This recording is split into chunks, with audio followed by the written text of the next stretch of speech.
광고 하나로 등록하게 만들 수는 없어요. 어렵습니다. 광고의 신 정도 되면 모를까. 이게 어렵습니다. 공부방 창업을 생각 중이라고 하셨고 교육에 대해서 실력은 자신이 있는데 홍보는 모르겠습니다. 전단지도 돌려보고 카페에 광고를 내도 효과가 없습니다. 시작하는 업체의 마케팅 방법에 대해서 궁금하다라고 질문을 주셨습니다. 자, 일단은 광고할 때 꼭 확인하셔야 되는 것이 하나 있어요. 제가 이거를 몰랐을 때는 대놓고 말씀드리면은 돈을 공중에 날렸다라고 생각하는 느낌이고요. 이거를 확실하게 개념을 알고 나면 최소한 돈을 공중에 날렸다라는 생각은 덜 드는 것 같아요. 이유가 뭐냐면 반응 확인을 하니까. 광고할 때 제 나름대로 생각할 때 절대 원칙이 있는데 반응 확인이 가능한 광고를 해라라고 말씀을 드려요. 예를 들어서 원장님들이 보통 신규반 개강합니다. 신규생 모집합니다. 우리 학원이 이런 걸 하고 있어요. 라고 이제 학원 광고를 하세요. 학원 광고, 신규 개강 광고를 하시고 그러면 이거에 대한 효과는 뭘까요? 신규생이 증가하면 광고가 효과가 있다라고 생각을 하시는데 이렇게 생각하시면은 광고가 성공하기가 어렵습니다. 이게 왜 그런지 조금 더 생각을 해볼게요. 왜 그러냐면 신규생이 증가하면 광고가 효과가 있고 신규생이 늘지 않으면 광고 효과가 없다. 전화라도 와야 된다라고 생각하시는데 이런 방식의 광고는 이거랑 같은 얘기예요. 뭐냐면 전단지나 광고만 보고 등록하고 싶게 만들겠다는 전략이랑 같은 얘기입니다. 그럼 생각해 보세요. 우리가 지름신이 내린다라고 하는 것 중에 대표적인 게 홈쇼핑이잖아요. 홈쇼핑조차도 광고 시간이 그 방송에서 시간이 꽤 되고요. 각종 연예인부터 유명한 사람도 나오고 현란하게 이야기하고 말빨 살리고 막 보여주고 영상과 소리로 하고 쿠폰 날리고 이렇게 해가지고 얘기를 하는 게 홈쇼핑 광고잖아요. 그런데 그 정도까지 광고하는 것도 아니고 그냥 전단지나 현수막 하나만 보고서 우리 학원에 다니고 싶게 만들겠다. 이 생각을 갖는 거랑 마찬가지예요. 그럼 이거는 무슨 얘기냐? 거의 불가능한 얘기입니다. 왜냐하면 광고 하나로 등록하게 만들 수는 없어요. 어렵습니다. 광고의 신 정도 되면 모를까. 이게 어렵습니다. 즉 여러분이 기존에 하고 계시는 광고 방법이 그냥 그걸 가지고 광고 효과가 있다 없다라고 생각하신다라면 문어발 전단지 돌린다거나 돌렸으니까 전화 오겠지. 신규 문의 오겠지. 신규 문의를 가지고 광고 효과를 확인하려고 하면 효과 확인이 어려워요. 왜? 이 전단지 하나 가지고 여기를 알아보고 싶다는 호기심이 들지 않으니까. 그러면 그 반응률을 높이는 광고를 해야 되는데 예를 이렇게 뺄게요. 그럼 이제 반응률을 높이는 광고 전략을 해야지 반응 확인이 가능한데 반응률을 높인다라는 거는 뭐냐면 학원에 신규 상담하러 가자는 마음이 들게 하는 거하고 여기에 가면 땡땡을 얻을 수 있다는데 가보자. 이런 마음하고 둘 중에 하나를 선택을 하신다라면 후자 쪽을 선택을 하셔야 되는 거예요. 그러니까 뭐냐면 광고의 목표가 신규 상담하게 만들자 이런 목표보다는 광고 목표가 여기 땡땡 한다는데 가볼까? 이 정도로. 그러니까 즉 등록에 대한 압박이 없이 그냥 어떤 호기심이거나 가볍게 등록보다는 좀 더 가볍게 그렇게 접근하는 광고가 필요합니다. 그렇다면 그런 게 뭐가 있을까? 대표적으로 하실 수 있는 게 설명회 한다니까 가볼까? 체험 수업 한다니까 가볼까? 라던가 상담만 해도 준다는데 사은품 준다는데 가볼까? 라던가 이런 것들이에요. 등록을 하냐 안 하냐의 목표가 아니라 등록하냐 안 하냐는 일단 학원에 오게 만드는 게 먼저고 온 다음에 상담해서 그 다음에 등록할까 말까를 결정하게 하는 거여서 광고 목표는 일단 학원에 방문하게 돼 건수를 만들어주는 광고를 하시는 게 좋습니다. 그러면 광고 효과 확인이 쉬워요. 예를 들면 체험학습 오픈합니다. 몇 명까지만 오픈합니다 했어요. 근데 체험학습 신청자가 있네요. 그럼 광고 효과가 있는 거죠. 그럼 볼게요. 신규반 오픈해요. 등록하세요. 라고 해서 전화 올 확률하고 체험학습반 오픈합니다. 무료로 몇 명까지만 해드려요. 오세요 하는 거하고 어떤 게 조금 더 부담 없이 연락하고 접근할 수 있냐라는 겁니다. 그래서 반응률을 높이는 광고 전략을 생각하셔야 되고 반응률 높이는 건 좀 가볍게 마치 시식 코너에서 시식하는 느낌처럼 가볍게 일단은 만드시고 그렇게 해서 학원에 일단 오게 만들어야 돼요. 온 다음에 방문하신 학생과 학부모를 상대해서 상담을 하던 어떤 전략을 쓰시던 그렇게 해서 등록을 하는 걸로 가셔야죠. 그러니까 광고는 학원에 연락하도록 혹은 방문하기까지 그거까지만. 그 다음에 오신 부모님들을 대상으로 등록 전략을 나누시는 게 맞습니다. 자, 그렇다면 기존의 광고가 만약에 공부방 프로그램 소개하고 이런 거 잘하니까 오세요, 이렇게 광고했던 거라면 당연히 엄마들 입장에서는 여기에 연락하는 건 등록할까 말까를 결정을 해야 되는 건가? 라는 압박감이 생기니까 쉽게 연락하기가 어렵죠. 정말 여기를 내가 가고 싶다라는 생각을 하지 않는 다음엔. 그래서 그냥 학원에 대해서 이야기하시면, 학원 광고를 한다고 생각하시면 효과가 안 나옵니다. 엄마 입장에서 접근하기가 어려우니까. 근데 뭐 사은품을 준다든가 뭔가 가볍게 그 학원에 잠깐 들러볼까? 뭐 지나가다 커피 한잔 하세요, 약간 이런 느낌으로 광고를 해서 일단 오게 만든다라면, 그러면 반응률을 조금이라도 높일 수 있고, 그러면 이제 광고 효과를 확인할 수 있어요. 그래서 제가 광고 효과를 확인하는 경우는 어떤 학원 내의 행사나 이벤트를 만들어서 오시게 하는 거죠. 그럼 방문자를 보고서 이제 하니까. 그래서 저희 중등부 프로그램 진급 설명회 같은 경우도 진급 설명회 합니다라는 내용을 문자를 날렸어요. 문자로 저희 재원생 비재원생 어쨌든 문자를 날려서 홍보를 했고, 거기에 네이버 예약으로 설명회 예약을 받았거든요, 저희는. 그럼 네이버 예약자에 예약하는 사람들을 보면 네이버 예약자가 있다, 그러면 어쨌든 문자 내보낸 게 효과가 있다 없다, 이게 되는 거죠. 저희가 학원에 등록하라고 한 건 아니에요. 그냥 설명회를 하니까, 예비 중1이 배워야 될 고교학점제 설명해 드릴 거니까 들어보셔라, 이렇게만 광고한 거고, 그 오신 분들이 일단 설명회 시간 1시간 좀 넘게 제 이야기를 들어주셨으니까 그때 살살살살 저희 학원에 대한 장점을 어필하는 식으로 한 거죠. 절대 한 방으로 해결하겠다라는 전략은 아닙니다. 그래서 반응률을 높일 수 있는, 효과를 확인할 수 있는 광고를 해야 된다라는 거를 생각을 하셨으면 좋겠고, 그런 이벤트나 행사를 기획하시는 게 맞다고 생각하고, 그렇다면 지금 타이밍에 해볼 수 있는 건 설명회이거나, 뭐 대상 학년에 따라 좀 다르실 수 있는데, 설명회이거나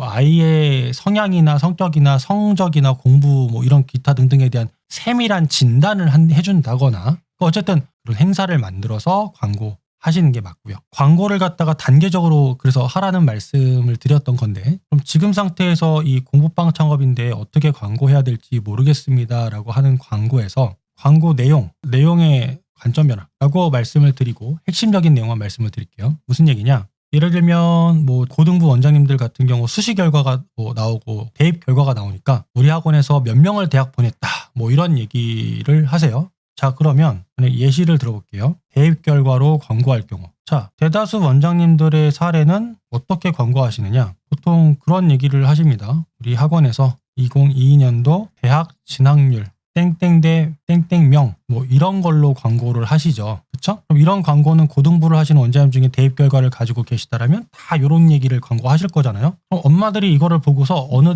학원이 공부를 잘 가르친다라고 판단할 수 있는 거는 다 대학교 얘기를 하고 있고 몇 명 보냈다고 얘기하니까, 서울대 보낸 숫자가 많든가 합격자 숫자가 많으면 양으로 승부하는 광고가 그나마 좋지 않을까라고밖에 생각을 못해요. 왜? 여러분이 그렇게 기준을 잡고 광고를 하셨으니까. 이거는 무슨 광고냐? 이거는 학원 광고예요. 근데 이런 광고가 아니라 만약에 똑같은 내용이라도 이렇게 광고하면 어떻게 되냐는 거죠. 예를 들면 땡땡고 땡 등급이 서울대 학종을 준비한 방법은, 뭐 이런 식으로 광고하는 거예요. 서울대 땡땡과 땡땡과 학종을 준비한 방법은 이런 식이에요. 그러면은 만약에 블로그에 글을 썼다라고 치고 이 위에 제목하고 아래 제목 중에서 어떤 제목이 학부모나 학생 입장에서 클릭 확률이 높냐라는 겁니다. 당연히 두 번째겠죠. 왜 그러냐면 이거는 학원을 광고한 게 아니라 학생을 주인공으로 만들어준 광고예요. 그러니까 관점이 어떤 건지 알겠죠? 얘기를 하실 때 학원에 도움되는 이야기냐, 아니면 우리 학원에 다녔던 아이들을 주인공으로 만들어준 이야기냐라는 관점으로 접근하시라는 겁니다. 신규반, 파닉스반 개강. 자, 누구한테 도움되는 거죠?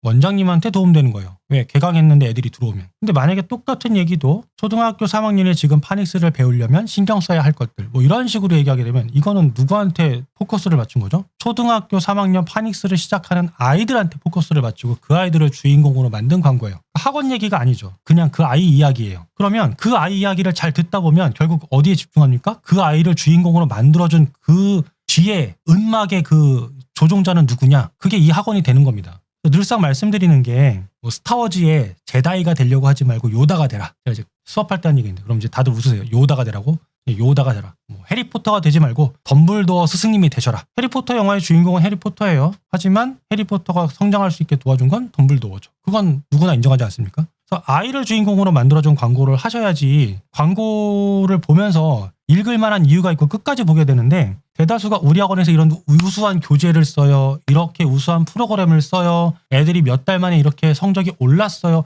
결과 위주로 자꾸 얘기하시잖아요. 근데 예전에는 그게 통했을지 모르겠지만 안 통하는 게 뭐냐면 지금 대다수 학원이나 모든 학원들이 다 그런 식으로 광고하시기 때문에 차별화가 일어나지 않는 겁니다. 그래서 학생을 주인공으로 만드는 광고 이야기를 하셨으면 좋겠고, 만약에 학원을 주인공으로 만들고 싶은 광고를 하고 싶으시다라면 학원을 보여줄 것인가 무엇을 보여줄 것인가. 자, 예를 들면 2학기 기말고사 땡땡 중학교 A등급 비율 아니면 내신 분석 이런 식으로 광고하시는 경우 있어요. 이것도 역시 뭡니까? 이것도 학원 광고예요. 실적이죠. 실적을 광고하는 건데 같은 내용이라도 만약에 이렇게 광고하시면 어떨까요? A등급 맞으려면 꼭 풀어봐야 하는 문제와 공부 순서는, 이런 것들 역시 바로 뭐죠? 이 우리 학원 내신 프로그램을 활용해서 배우고 있는 학생을 주인공으로 광고입니다. 학생을 주인공으로 만든 광고예요. 자, 그럼 같은 맥락에서 학원이 아니라 세 번째 예시가 하나가 더 있는데 뭐냐면 A등급 시험 교재를 만드는 땡땡 선생님은